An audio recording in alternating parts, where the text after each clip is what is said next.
Os destaques da semana entre os julgamentos do plenário do Supremo Tribunal Federal. Você conferindo sempre aqui na TV Justiça. Plenárias está no ar.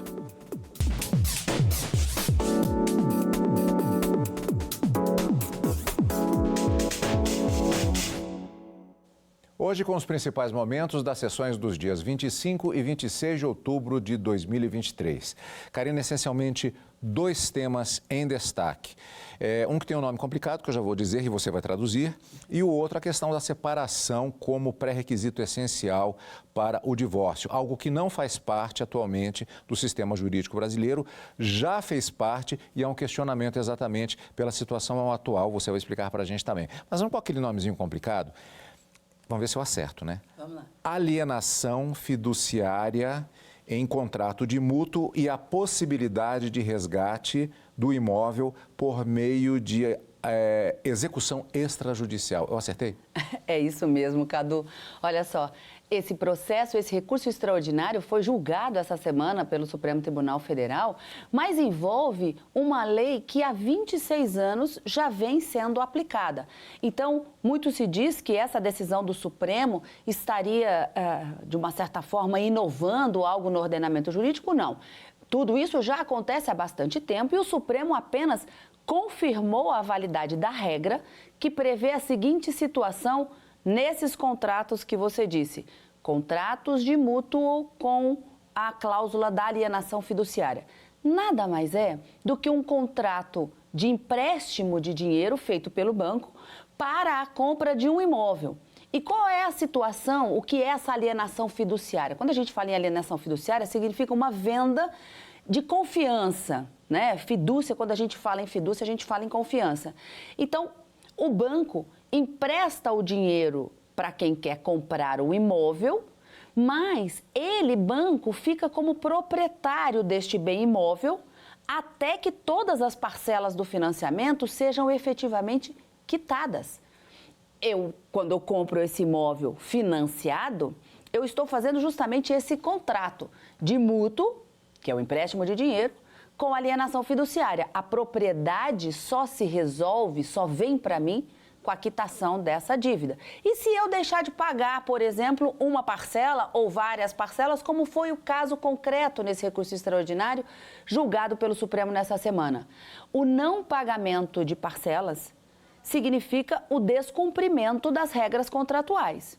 E essa lei de 97, insisto, há 26 anos, vem funcionando e vem sendo aplicada, permite que o banco, via cartório de registro de imóveis, possa fazer a venda rápida desse bem imóvel, dessa casa, desse apartamento, cujo contrato não foi pago da forma como contratada, para que ele receba esse dinheiro.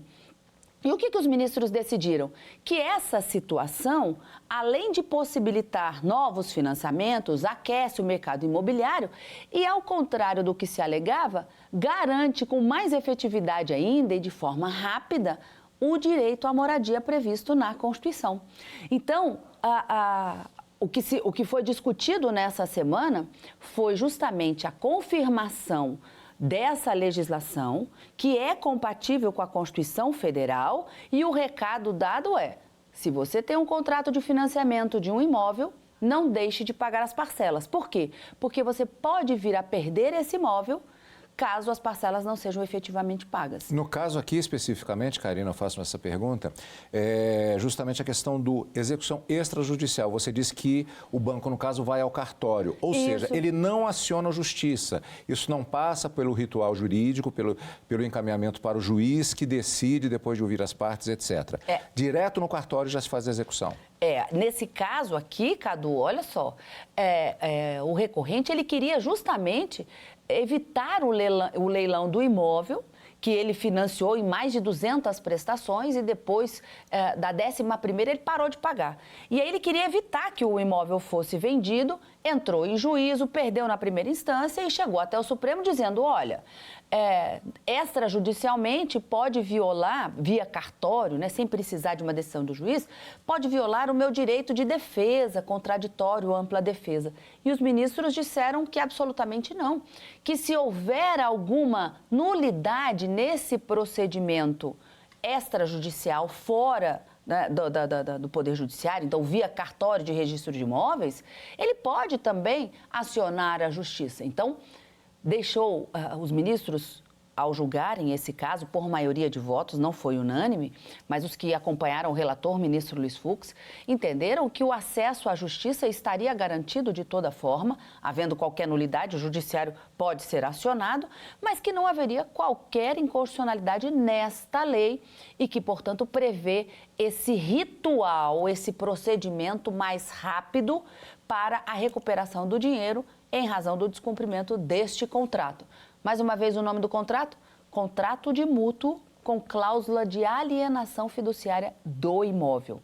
Isso significa dizer que você que comprou um imóvel financiado por um banco, uma instituição financeira, não deixe de pagar as suas parcelas, porque a forma de resolver esse contrato é bem mais rápida, mais segura e também muito mais barata do que uma ação judicial. Então, essa foi a decisão, a única decisão, processo concluído nessa semana de julgamentos entre quarta e quinta-feira, Cadu. Temos também outro processo, como eu já falei agora há pouco, mas vamos deixar para falar dele daqui a pouquinho para a gente focar um pouco mais agora nessa decisão, nesse primeiro bloco do nosso programa, e depois a gente vai voltar para falar exatamente do outro processo que é destaque da semana, que tem a sua continuidade ainda, que é exatamente a questão da separação judicial ser ou não pré-requisito necessário dentro do sistema jurídico brasileiro para a realização do divórcio. A gente vai ver a cobertura completa também desse julgamento nessa edição. Mas primeiro a gente vai para a sessão da quarta-feira e antes ainda, agora nós conferimos destaque do plenário virtual.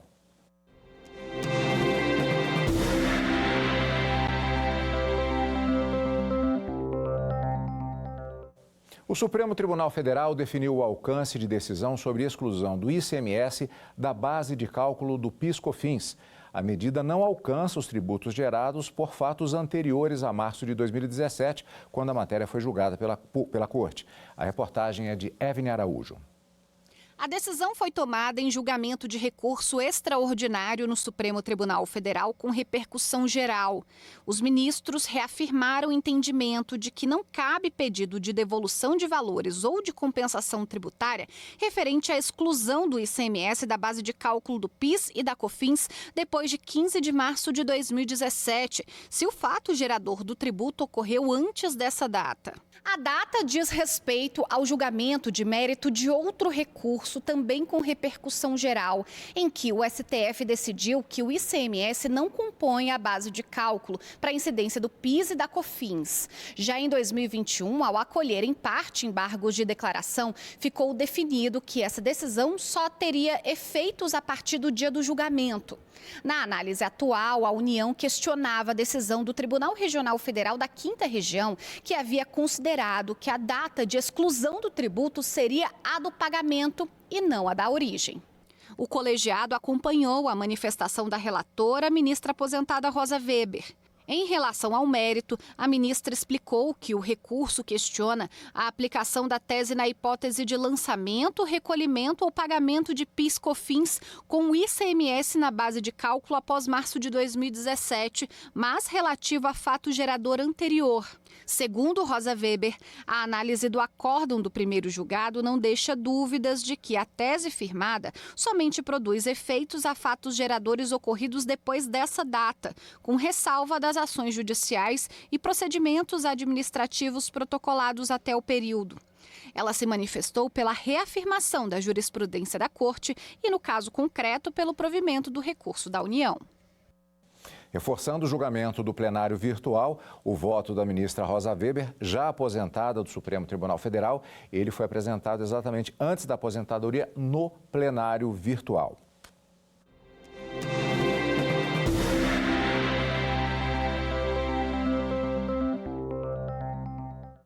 E destaque da semana no plenário presencial do Supremo Tribunal Federal. A discussão sobre a validade de retomada de imóvel pelo credor sem intervenção do judiciário em um contrato de empréstimo de dinheiro em que o bem é usado como forma de garantir que a dívida vai ser paga. Marta Ferreira acompanhou e traz os detalhes. A questão chegou ao Supremo em uma disputa jurídica envolvendo a Caixa Econômica Federal e um consumidor de São Paulo. A modalidade de contrato que ele fez com o banco foi de empréstimo de dinheiro com alienação fiduciária, que é quando o imóvel que está sendo comprado é dado como garantia de pagamento do empréstimo. Essa modalidade foi criada por uma lei de 1997. A norma prevê que, em caso de não pagamento, a instituição credora pode retomar o imóvel de forma extrajudicial. O procedimento é feito por meio de um cartório e não passa pela Justiça. O plenário vai definir se o banco pode reaver o imóvel do devedor sem interferência do Judiciário. O advogado da Caixa Econômica alega que não há violação de princípios constitucionais por entender que esse tipo de processo deve ser apreciado pelo Judiciário apenas se o devedor entrar na Justiça. Os apontamentos a respeito das críticas quanto às ofensas constitucionais, nenhuma delas efetivamente se admite ou se pode admitir. A primeira delas é relacionada à discussão sobre a inafastabilidade da prestação jurisdicional. Ora, o que nós temos aqui é uma evolução da sistemática, é hoje muito bem reconhecida no nosso sistema, que privilegia condições extrajudiciais de solução de controvérsias e busca de atuações efetivas. O devido processo legal, efetivamente, tem uma perspectiva muito mais ampla do que apenas a atuação do Poder Judiciário.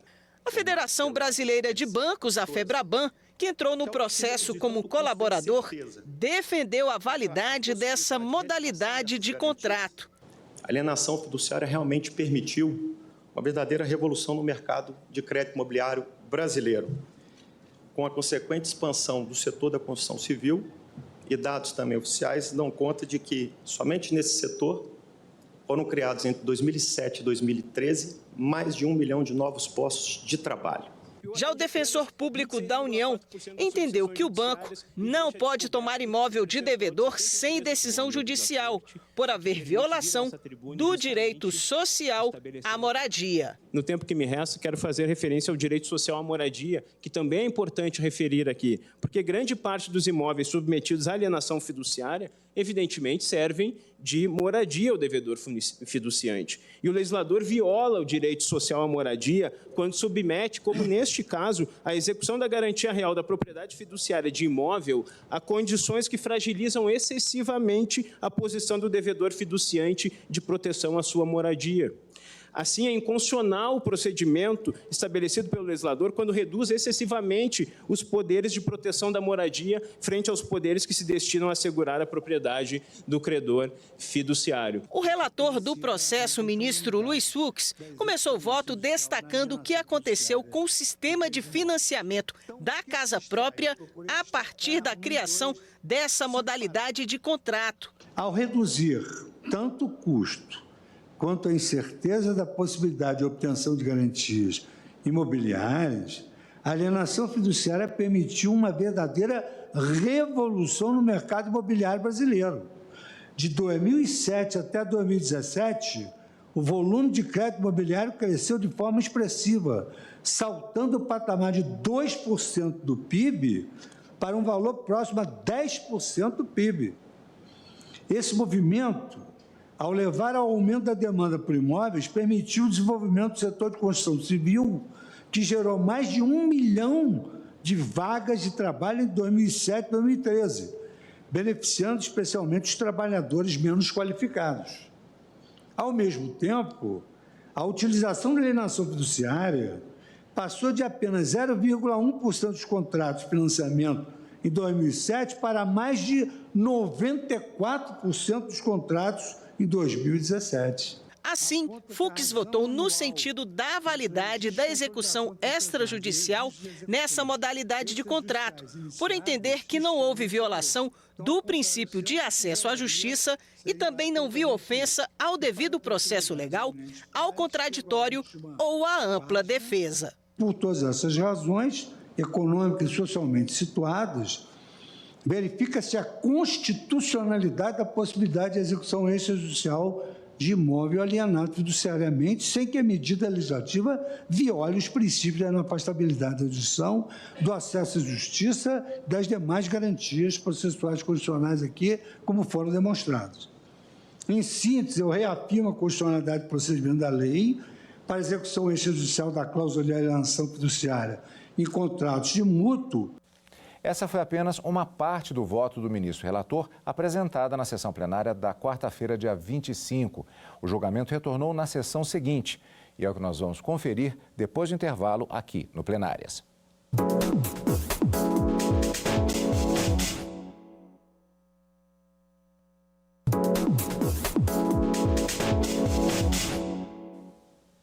Destaques da semana no plenário do Supremo Tribunal Federal. Como vimos no primeiro bloco, o plenário do Supremo Tribunal Federal, ele começou na quarta-feira o julgamento da constitucionalidade da lei que permite a retomada de imóvel dado como garantia para pagamento de dívida sem decisão judicial. O julgamento foi encerrado na sessão plenária da quinta-feira. Vamos conferir a reportagem de Marta Ferreira. Na prática, o plenário manteve a lei como é hoje, ou seja, permite que o banco ou qualquer instituição financeira possa tomar sem decisão judicial aquele imóvel que está sendo financiado e que está com o pagamento das parcelas em atraso. A norma é de 1997 e foi editada para facilitar as operações no sistema financeiro imobiliário, já que tudo é feito no cartório. O caso chegou ao Supremo porque um devedor de São Paulo entrou na Justiça contra a Caixa Econômica Federal. Ele alegava que a retomada do imóvel sem a participação do Judiciário violava os princípios do devido processo legal e da ampla defesa. Prevaleceu o voto do relator ministro Luiz Fux. Primeiramente, ele destacou que esse tipo de contrato permitiu um crescimento no mercado imobiliário do Brasil. Por fim, Fux entendeu que a lei não fere a Constituição, já que o devedor pode entrar na Justiça para contestar a cobrança e impedir a tomada do imóvel. Por todas essas razões, econômicas e socialmente situadas, verifica-se a constitucionalidade da possibilidade de execução extrajudicial de imóvel alienado fiduciariamente, sem que a medida legislativa viole os princípios da inafastabilidade da jurisdição, do acesso à justiça e das demais garantias processuais constitucionais aqui, como foram demonstrados. Em síntese, eu reafirmo a constitucionalidade do procedimento da lei para execução extrajudicial da cláusula de alienação fiduciária em contratos de mútuo. A ministra Carmen Lúcia e o ministro Edson Fachin divergiram do relator. Para eles, a norma fere o direito à moradia. Esse procedimento, que confere poderes excepcionais a uma das partes do negócio jurídico, restringe de forma desproporcional o âmbito de proteção do direito fundamental à moradia. O caso tem repercussão geral reconhecida. Ou seja, a decisão vai servir de parâmetros para casos semelhantes em outros tribunais.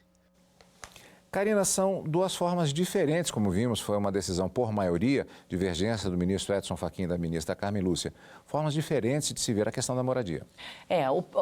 O direito constitucional à moradia está lá previsto no artigo 6º da Constituição e era em torno dele que girava toda essa discussão nesse recurso extraordinário aqui no Supremo Tribunal Federal. A gente viu que o que prevaleceu foi que essa forma trazida pelo legislador em 97, e que, portanto, não é nenhuma novidade, deve prevalecer justamente para possibilitar que novos financiamentos e novas moradias sejam alcançadas. Ao contrário do que entendia o ministro, ou que entendeu o ministro Edson Fachin e a ministra Carmen Lúcia, que restringe a defesa do devedor, nesse caso envolvendo também esse direito à moradia. Então, são duas percepções, duas interpretações diferentes da legislação à luz da Constituição, mas prevaleceu a maioria que foi formada no plenário do Supremo Tribunal Federal, entendendo que a legislação não viola o direito à moradia e que sim favorece ainda mais o acesso a esse direito fundamental constitucional previsto no artigo 6º da Constituição. Julgamento que começou na quarta-feira e foi encerrado na sessão plenária da quinta-feira. E o STF começou a julgar na mesma sessão da quinta-feira se o divórcio pode mesmo ser feito sem a separação judicial. Reportagem de Marta Ferreira. Em 2010, uma emenda constitucional instituiu o divórcio. Na prática, permitiu o fim dos casamentos sem a necessidade de uma prévia separação do casal. Também dispensou a necessidade de um tempo mínimo antes do encerramento da relação.